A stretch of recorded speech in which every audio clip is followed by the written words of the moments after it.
Good afternoon, everybody, and welcome to this episode of the Walker Family Law Divorce Support Club.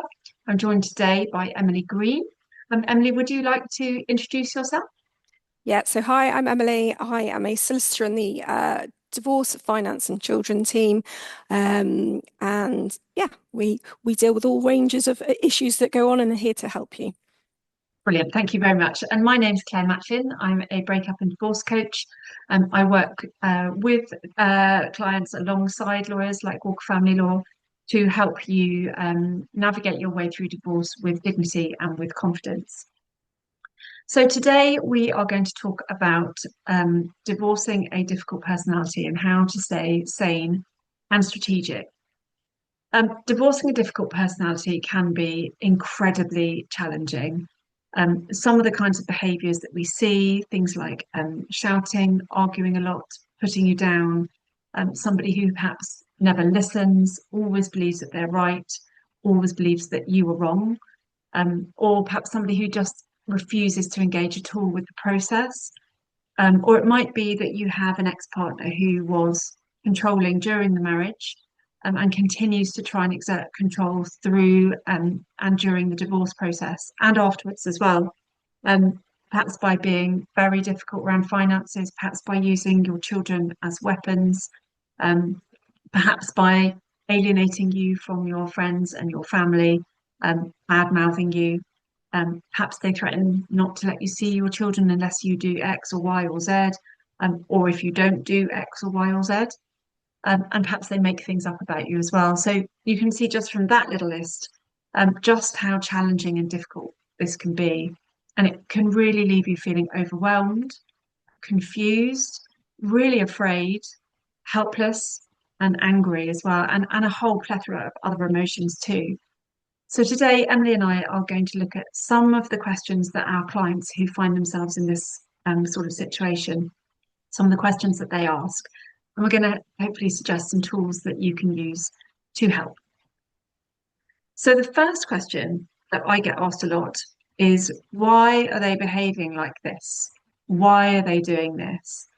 And I think when people are asking this question, what they're really trying to do is make sense of what is happening to them and what has happened to them, in order to understand the pain and the shock that they perhaps now find themselves in. And I think the big problem is that you will almost never get an answer to that question. If that's your experience as well, Emily. Yeah, absolutely. Yeah. I mean, it's very difficult to find a reason why you're never going to be able to understand why somebody behaves in a certain way. All too often, it's learnt behaviors from the past and things that have happened that have shaped them into who they are now. And you're right, that person's never going to change. And all you can do is try and manage how you respond to those behaviors and empower yourself to be able to deal with that in a better way. Absolutely. And as tempting as it is to keep asking that question, you can really get stuck in trying to answer it. Mm-hmm. I always say to my clients, your brain is like Google. Mm-hmm. So the questions that you ask your brain are the questions your brain is going to try to answer. So when you're asking your brain, why are they behaving like this? It's going to come up with all kinds of answers. But importantly, what it's doing is keeping your focus on them. It's keeping your focus on something that you have no control over. It keeps the emotional ties alive, and it massively sucks your energy because Mm-hmm. you spend all your time wondering why they're doing this, and then you have less energy left for concentrating on you. So I always say to my clients, the first thing to do is to accept that they are unlikely to be any different. If they were difficult in the marriage, they're not suddenly going to become respectful now. They're not going to suddenly become kind now. So practicing radical acceptance is really important. And I use that term because you can Google it and you can do some reading around it. Um, what it means is that you accept the reality of what your ex is like. You recognize the reality of the situation. It doesn't mean that you like it. It doesn't mean that you lie down and let them walk all over you, but it does mean that you accept what they're like, and that reduces the suffering that you'll suffer from extra layers of emotion like anger or frustration, despair. You're fighting what you can't control, and when you stop fighting what you can't control, That gives you back a load of energy. So that's the first thing, except that they aren't going to change. And then the second thing is to change the question that you're asking in your mind. So when you shift the question from trying to understand why to something more empowering, which is using how they're behaving to inform how you respond, that will shift the dynamic from you being blindsided by what they're doing to you being able to plan ahead, for you to you being able to protect your emotional energy. So I think the important thing is you don't need to understand why they're doing what they're doing, but you do need to understand the impact of their behavior and plan accordingly. So you could ask yourself questions like, what patterns were there in the marriage that are being repeated now? Have they always been argumentative, for example? Have they always needed to be right? How do they respond to challenge? And then ask yourself this question, given what I know about how they behave, what's my most effective response? What have I done before? Did it work? And what can I do differently? And I think that's the kind of thing that you can talk through with your solicitor as well. And I imagine, Emily, it's really helpful when people can explain the kind of Mm. patterns that have happened before in the relationship so that you can help think about strategy going forward. Yeah, absolutely. I think that's really informative to help us form how we're going to deal with the other side, shall we call it, in this situation. When we're trying to deal with them, particularly if they're a litigant in person, because you're then not dealing with the solicitor on the other side, you're dealing with that person directly. So understanding how that person's mind ticks, how they respond to certain situations. Are they going to be difficult to deal with? Are they going to be argumentative? Is everything going to be a fight? Allows you then to come up with a framework and a pattern of how you're going to deal with them. And I often find if people are particularly confrontational and you find it very difficult to deal with them, really short, succinct answers dealing just with the pertinent points is the easiest way I find to deal with people that are highly conflict, and really sort of ignoring the points that don't really matter, aren't going to move a case any further forward. So you're literally just focusing on the things that you need in order to help the client move their case forward to a resolution. Thank you very much. That's really helpful. So the second question that I get asked as well is, how do I stay calm when everything feels like a battle?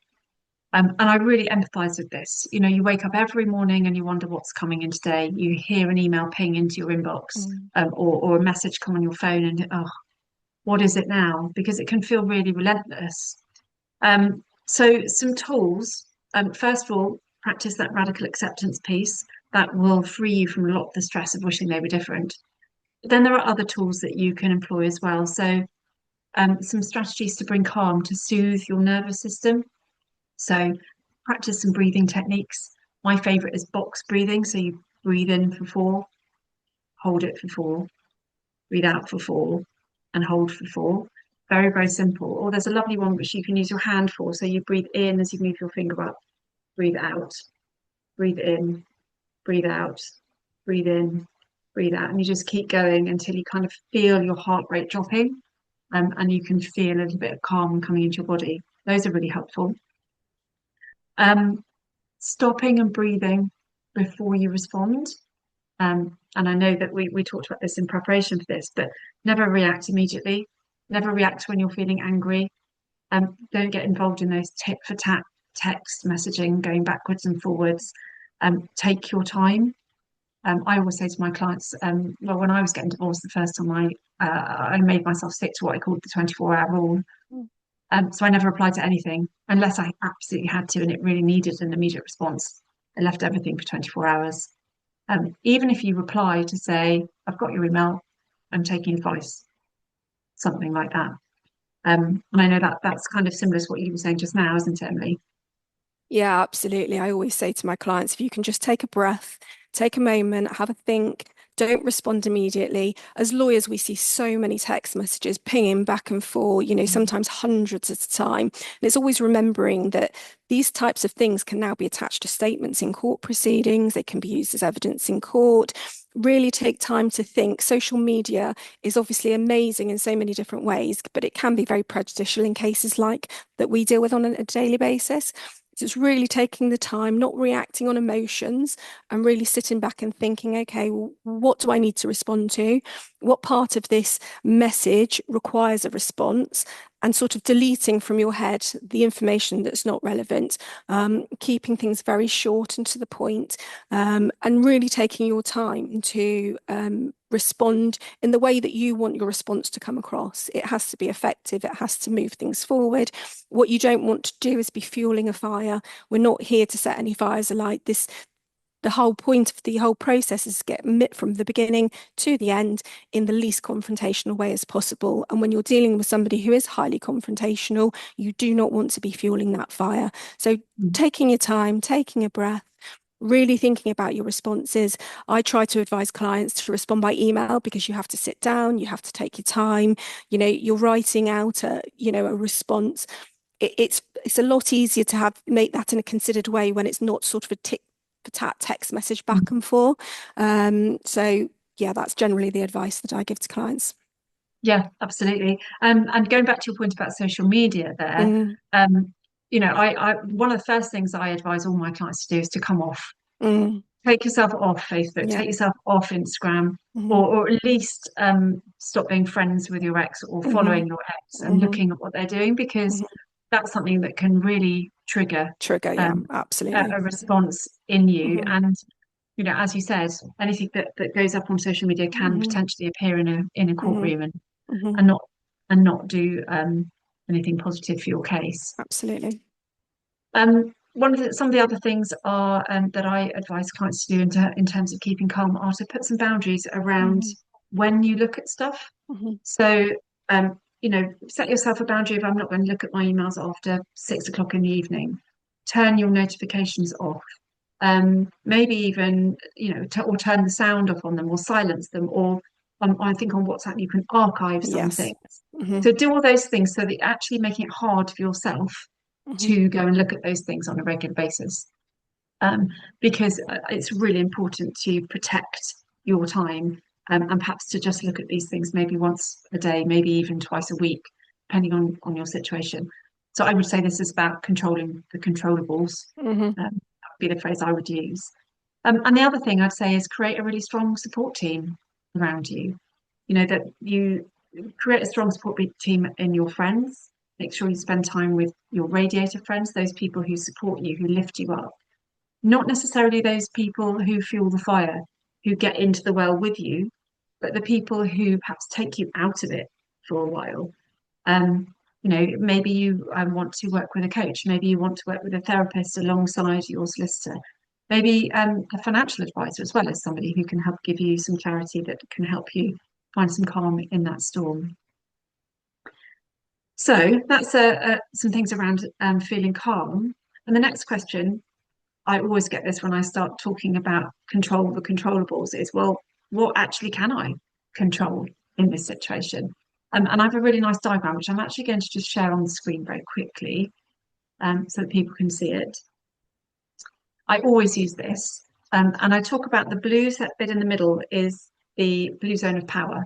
This is where your power is. So you have control over your own words, your own behavior, own reactions and thoughts and feelings and body language and all of those things. So focus on those. When you step into the what I call the orange zone of frustration around the outside, this is when you wish your ex would be different, or you say, why can't he or she just do it like this? Or um, how can I stop them from doing this or that or the other? You're in this orange zone of frustration there because they are very unlikely to stop doing whatever it is that you want them to do. So my advice is always to find things that you can control, and they might be really small. So it might be things like who you spend your time with, where you go shopping.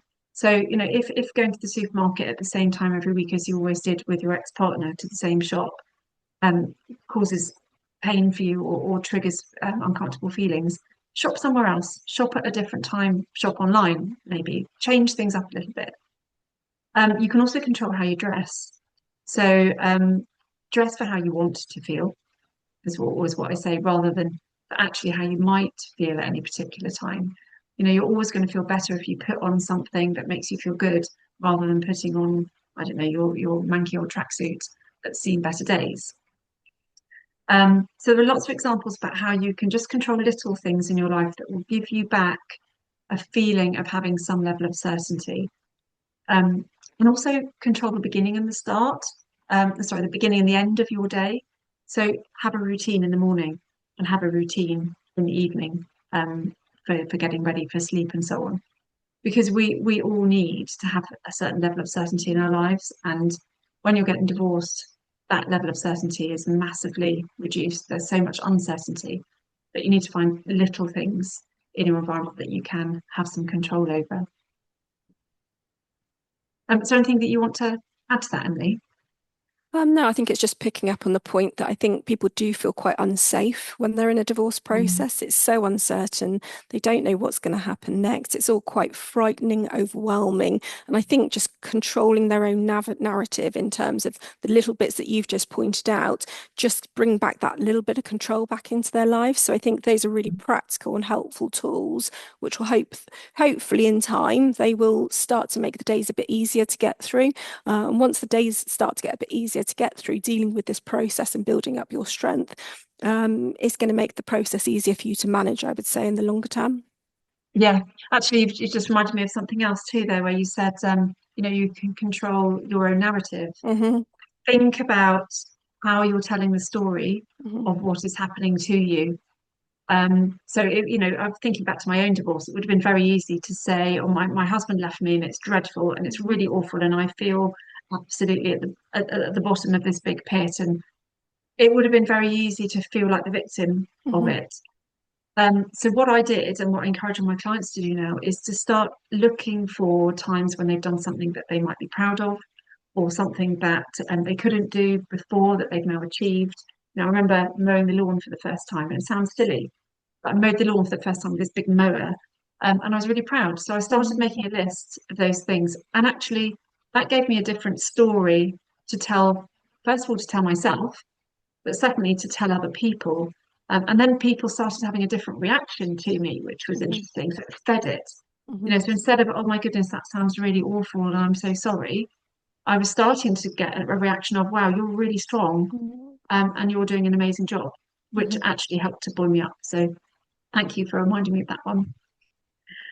Um, the next question that I get asked a lot, and we talked a little bit about boundaries just now, was how do I set boundaries that actually stick? And I think one of the big things about boundaries is that oftentimes people think that setting a boundary is asking the other person to stop doing something. That's only a part of it. It might be stop messaging me 20 times a day or stop calling me while I'm at work. What a boundary actually needs to be is another step beyond that, and it needs to be something that's within your control. So, I won't be looking at my emails while I'm at work. I'm going to put my phone on silent while I'm at work. I'll reply to your message once I've had time to think about it and take some advice. Notice that that's very different. You are in control of what you're saying there, so you can actually enforce that. If you're saying to somebody, stop messaging me 20 times a day, it's actually nothing you can do about it because you're paralyzed in your response. And I'm sure you've seen lots of examples of that over your years of practice, Emily. Yes, many, many. But that, I mean, generally in that type of situation where you say there's 20 messages a day, you know, it's getting to the harassment stage. So I think that's becoming then a legal issue. So just to sort of highlight that as a point. If it's 20 messages a day because a child's unwell, that's very different to 20 emails a day or text messages where the person's constantly feeling bombarded for one reason or another. So I think it's important to recognize that it depends on the nature of the message and how it's being received. And if it is bombarding you unnecessarily, obviously there's things you can do to control that. You can block the sender, you can put it on silent, like you say, you can put it to archive, and that's taking control back of your situation. If it is uncontrollable to the extent that it does form harassment, then obviously there are steps you can take in terms of police action and advice from a solicitor. Yeah, I think that's a really good point because, oftentimes you'll look on the internet and the advice Mm. is ignore, ignore, ignore. Mm. But actually, there are things that it's not right to ignore. And Mm. sometimes you do need to stand up and Mm. say, right, no, I'm going to take some action to make sure that this stops. So if something is tipping over into being harassment or stalking or Mhm. libel, then it's really important to take that legal advice and find out what steps you can legally take Mhm. to make it to enforce a stop. Mhm. I think that's a really good point. Thank you. What is the best way to communicate when everything I say gets twisted? That's also another question that I get asked a lot. And I know you give some quite strong advice around to your clients, don't you, about um, what mediums to use for your communication? Yeah, I mean, particularly if it's a highly conflicting client, if there's children involved, I mean, we recommend apps. My Family Wizard app, there's App Close, there's various different apps that are available now. And I think when you are dealing with somebody who is highly confrontational on the other side, having that control to only use that specific form of communication, which does alert you to tone and language, and it gives you the prompts so that if it is becoming confrontational, it warns the sender that their response might not be appropriate. It can sort of again take control back into your hands where you're only prepared to communicate via that tool. And it's a direct record of your communication as well. So if that communication isn't acceptable, again, there's action you can take upon the communication that's taken place. So it's making sure that it's not a verbal communication. You've got a direct record of it. Email or something of the like is perfect because you've obviously got that written down and you can refer back to it. But it's just trying to keep things within your own control and not putting them in the other person's hands. So they're saying, I want to phone you and talk about this, and you're accepting the calls. You're allowing that person to control your narrative, and it's taking control back for yourselves to say, no, I'm not prepared to speak to you over the phone directly. I don't want to deal with it by text message. I'll only deal with it by email, or we will use a parenting app, for instance, which will allow us to communicate specifically and only to do with the children. Yeah, thank you very much. And when I talk through a strategy in terms of emails with my clients as Mm, well. So there's a couple actually. The first one is when an email comes in, print it out. mm, Print it out, make the font look a bit childlike. Um, then go through with a black marker pen and cross out anything that you don't need to reply to. Now that might be personal attacks, mm, as long as we're not tipping over into the harassment stage, like you said just now. Cross out all the personal attacks because you don't need to rise to those. And then highlight anything that actually needs answering. And then when you reply, only answer that. mm, So keep like you were saying just now, keep your replies short to the mm, point. mm, And actually, there's a really nice um, uh, little saying for this. So I've used BIF. So if you can keep your replies brief, informative, firm, and fair, that will be going a long way. Keep all the emotion mm, out of it. And there's actually a couple of, well, actually, there's more than a couple, but there are some really useful books. I don't know if you've come across these, Emily, but by this American chap called Bill Eddy. So this one is quick responses to high conflict people and their personal attacks and hostile emails and so on. Really, really helpful. And then the other one, which is also Biff, but this is his book about Biff for co-parent communication, which is incredibly helpful. It goes through all kinds of different scenarios. So the one I've just opened up now is about activities and whether your child can go to soccer club or not. And it takes you right through, and then it has little checklists and all kinds of things. So this is really, really helpful, all sorts of templates and so on, which people might find useful to buy a copy of that. And then I think the other thing that I always talk about is discretionary engagement. mm, So what you do have control over is your choices. So you can control whether, how, and when you respond to anything. And I think that what I see in my clients who have ex-partners with these very difficult personalities is that often they've got used to replying to messages straight away, because if you don't reply straight away, there's some kind of comeback. mm, The other person is cross or makes life difficult, or even worse. So it can be quite tricky to start doing this. But I will say, start small. If you're used to replying immediately, take a breath and wait 10 seconds. Then take a breath and wait 30 seconds. And then a breath and wait for half an hour, and gradually build it up so that you're not replying straight away to everything. Um, Emily, I wanted to ask you as well about what if you have an ex-partner who is, or it looks like they are deliberately trying to increase costs, Mhm. by constantly emailing perhaps you as the lawyer, in the Mhm. case like you were saying with a litigant in person, perhaps. Mhm. What strategies can people use there? Um, Going back to what you were saying previously, where they print the email out and they blacking out the parts that aren't relevant and just respond to the points that are pertinent. I think as lawyers, we mentally do that. So when we're reading emails or we're reading responses in, particularly where there is a litigant in person on the other side who isn't perhaps aware of the legal rules and the process. I think mentally we do that. We sift through the relevant information and we almost in our heads black out the bits that aren't relevant. Mm, I think as lawyers, we're also very live to that issue, particularly where there is a contentious person on the other side. So I think in that type of situation, one, we're live to it from the outset, usually anyway. But two, we would probably take a little bit more time to respond. What mm, we wouldn't do as lawyers is get embroiled in emails back and forth that aren't relevant, aren't going to move the process forward for the client, and are going to incur unnecessary costs. Where there's somebody like that on the other side, I would always make the point to the client, I think this is being done potentially to increase your costs. We're not going to deal with it. We're not going to be responding to all these points that aren't relevant, aren't going to move your case forward, and are only going to lead to increased costs. And we just then deal with the points that are pertinent to the case. It's not that we ignore, we just, again, it's discretionary engagement. We are just dealing with the points that are necessary to get from that beginning to that end point.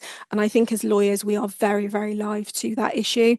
mm. As I say, especially when there's a litigant in person on the other side, that becomes even more important for us to be live to. Well, if you are somebody who has an ex-partner who you think is Mhm. likely to behave in this way, Mhm. let your lawyer know right at the Yeah, beginning of the case. Develop a absolutely. strategy right from the Mhm. word go, Mhm. so that, like I was saying earlier, you can stay sort of two, three steps Mhm. ahead, if possible. And of course, I want to caveat all of this again with there are lines that if they are crossed, not all personal attacks are black lines through it, ignore, ignore, ignore. Sometimes it tips over into something else, and then take advice around that, and don't be afraid to do that, and don't be afraid to involve, say, the police, especially if you feel physically unsafe. Mhm. Um, the next question is a really big one. How do I protect my children from the tension? And this is such an important question, and I know it can be really, really difficult for a lot of our clients. So, what would you say, from a legal perspective around this one, Emily? Yeah, I think this is probably the most important one of all because the children are going to grow up and they're going to remember being involved potentially in a divorcing parent situation. I've spoke to you previously, Claire, about a friend that I've got who remembers from when she was 5, 6, her parents divorcing and is in her 40s now and still vividly remembers the impact that it's had on her life. I always say to my clients, again, you can only control yourself. You can't control the other parent. So you have to parent in the best way that you know how.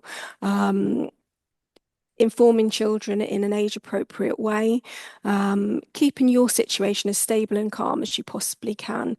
I know we've spoken about some books that you're going to share with parties in a minute, and they're going to be really helpful for people to read, to give them the tools to know how to deal with these situations and navigate their way through this process.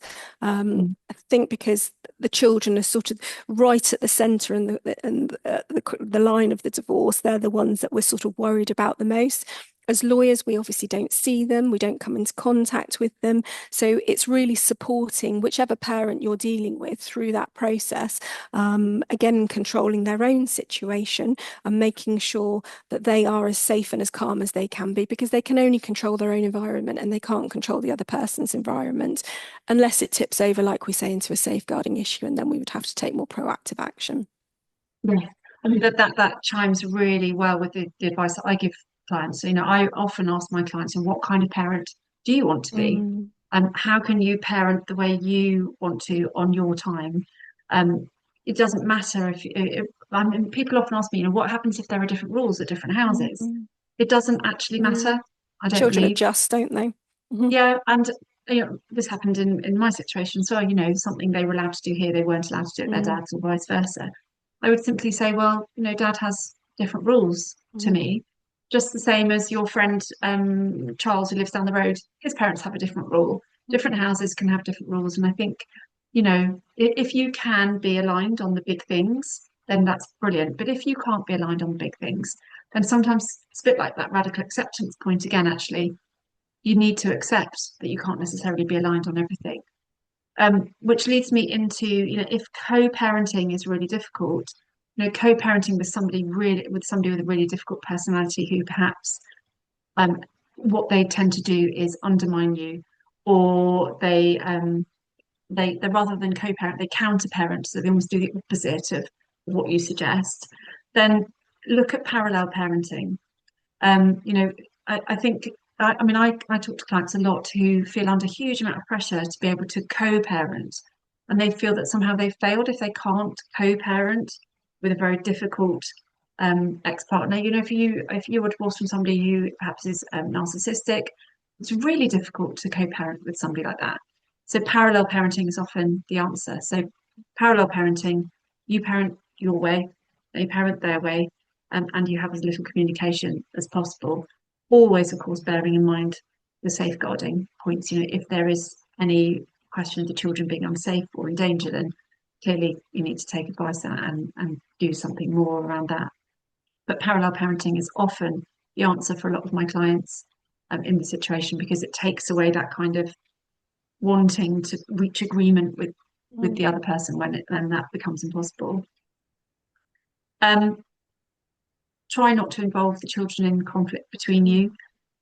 I get asked a lot about what do I do when the children tell me that, or the children are disappointed by something that their other parent has done, or they're unhappy about something their other parent has done. And whilst it's never good to sort of badmouth the other parent in terms of, well, they're such a whatever, or they're a bad person. It is okay to, and actually important, I think, to acknowledge the children's feelings. So to listen to them, to validate how they feel, rather than ignore it. Oftentimes I think people think they have to say something like, "Oh, daddy or mummy is just really busy, and that's why they didn't turn up today." Or, if you give an excuse for the other parent's behaviour, you're actually gaslighting your own children, in a way. So I would always say, I can see you feel really disappointed by that, and I'm really sorry that's happened. How do you feel? Or you must feel very confused, that kind of thing. So acknowledge the feelings, because it's really important that that happens. Otherwise, the children don't feel that they've got anywhere safe to take some of those feelings. Um, and the other thing I think that's really important is some children really struggle coming or moving between different houses, and perhaps are unsettled for the first period of time when they arrive back from their other parent's house. So it's a bit like taking control of your environment. Have a routine, have a way in which you behave when they first come home. And I remember I had a client once whose daughter used to come home really sort of discombobulated from her dad's house. It wasn't because anything particularly bad was happening over there. She just found the transitions very difficult. So they started a little routine where she would come into the house, they would have uh, something to eat and a drink, and they would watch a cartoon or a really nice movie. Um, and sometimes it would be the same movie every week. But it just gave the child that feeling of security, of safety, that there were things that weren't changing in their lives. I think that's really important. Um, is there anything else that you would like to add on that score, Emily? I think just really trying to minimize any conflict that the child is aware of. So Mm. obviously, there's going to be potentially things going on in the background. If it is highly conflicting and you're finding it difficult to deal with, it's protecting the child from that potential conflict. So, like you say, it's not calling the other parents names or saying, "Oh, your dad's really awful for doing that," or "I can't believe your mum did this." And it's really trying to control the situation so that the child feels safe and reducing the level of conflict that they're aware of, keeping things as calm and as stable as possible. We read a lot of Kafka's reports, and a lot of the time it highlights the parental conflict is the main source of the emotional harm to the child. It's not because mum didn't do this or dad didn't do that. It's actually the very nature of the conflict between the parents that's causing the child harm. And Mm. actually becoming aware of that as a parent when you're embroiled in a messy situation is very difficult to take on board because it does become a blame game sometimes. So it's really, again, sort of taking control back, recognizing your own actions, keeping things calm, keeping things stable, keeping the routine in place, and just controlling your own narrative of what goes on for you in your own home rather than focusing on what goes on in the other person's home that you really don't have any control of. Yes, and this is something that comes up a lot in my sessions as well around fear around that divorce will per se damage children. Mm, I feel really strongly actually that mhm, it does mm. not have to damage It children. doesn't It's have actually to. about no, it's actually about how you go through the process. Mhm, No, I mean I don't think in fact I know my children weren't aware of paperwork and when the mhm, paperwork was going in and the financial negotiations and all of that kind of thing. So the children don't need to be aware of all of mhm, that level of it.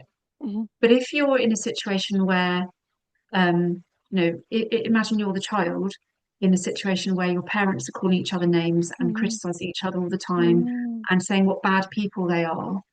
These are your parents. These are the people mhm, that made you, mhm. and you have 50% of each of them, and Yeah. it can leave children really conflicted as to who they Mm, are. mm, Am I, if my dad's that bad or my mum's that bad, mm, am I also partly a bad person? mm, And it can lead to real psychological mm, problems mm. for children. Yeah, I think it's also important to recognise as well that children often want to please both parents. So Mm. we'll often say things which are different to each parent. And one parent then thinks, little Johnny said this and that must be right. Well, actually, it's recognising that children do say different things to different parents because they really actively want to please the parent that they're with at that particular moment in time.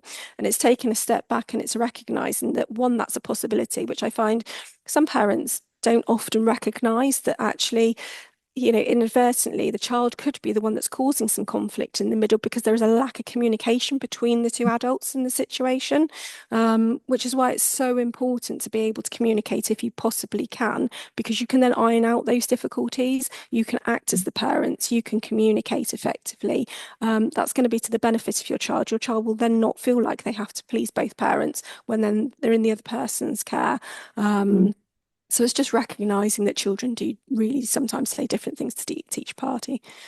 Yes, yeah, I think that point about that the children often want to please Mm, both their parents, and yeah. sometimes when your parents are in conflict, it can be impossible Mm, to do that, and mm, so that puts the child in mm, a place of conflict in their own mind, mm, which is really difficult, and that's what I think can be so traumatic on an ongoing basis. mhm, You mentioned your friend earlier, and I mm, can think of a couple of friends of mine where the opposite has actually happened, and their mm, parents went through a very respectful mhm, divorce, or even if one of the parents behaved really badly and the other one maintained their dignity throughout, actually those children came out far healthier and happier the other side, and can come out with a feeling even of pride in their parents that mhm, they have managed to negotiate this really difficult period of time with dignity, with confidence, with respect.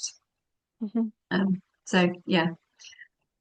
And then lastly, how do I stop this taking over my whole life? Because it can seem absolutely all-consuming, can't it? mhm, Going through a separation and divorce, it kind of takes over everything, and it throws your whole life up in the air very often. It can be like somebody's got a blanket and put all the pieces of your life in that blanket and then literally gone like that, and they're falling down in different places. Some of it falls back on the blanket, some of it's over there, some of it's over there, some of it breaks. Um, so, but I think it is really important to bring in some strategies to try and limit the amount of time that you're actually spending on it because it's exhausting. mhm, So one of the things, one of the images that I like to think about with my clients is around time boxing it. So if you imagine you've got like a bookcase with different boxes on, and you've got a divorce box up there, you could take your box out, pick a time window of the day to take your box off the shelf, to worry, perhaps to journal about it, to think, to plan. And outside of that time, so you might say, I'm gonna worry about this between 4 and 5 or something, whatever it might be. Outside of that time, if thought pops up, just remind yourself, not now, I've got a time slot for that later, and see if you could park it. This trains your brain effectively to park things. And then of course you need to fill the space with something else. So keep doing things that nourish you, keep doing things that you enjoy, make time to spend time with other people who lift you up, do things that make you smile, spend time with your radiators. And of course keep reminding yourself that this will end one day. This will not go on forever. And take it one step at a time. And I think that's a really important point. So when clients initially come to see me at the beginning, if I speak to them everything in the initial meeting, Mm. it's so overwhelming for them. And even though they want to know what the process is, I can almost see their eyes glaze over. It's all become too consuming. So often, whilst we'll give an overview as to the process, I always say to them, let's just focus on one step at a time. All we need to do is get from A to B right now. I don't need you to worry about C, D, or further forward. It's just the A to B motion at the moment, taking things in manageable chunks where you can just deal with a little bit at a time, makes this whole process much easier to deal with.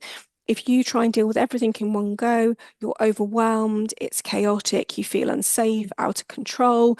That's going to impact on children as well because you're not going to be the best version of yourself. So taking that big step back and just, okay, what do I need to do to get me from A to B? That's all I'm going to focus on this week and perhaps even next week, and just taking things in small, manageable chunks that you're able to deal with. And that will vary for each person. Absolutely, I completely agree. Before we finish, just wanted to share some really useful books that I've got a whole bookcase of books here on this subject, but this book here is really, really good for children, a split survival kit.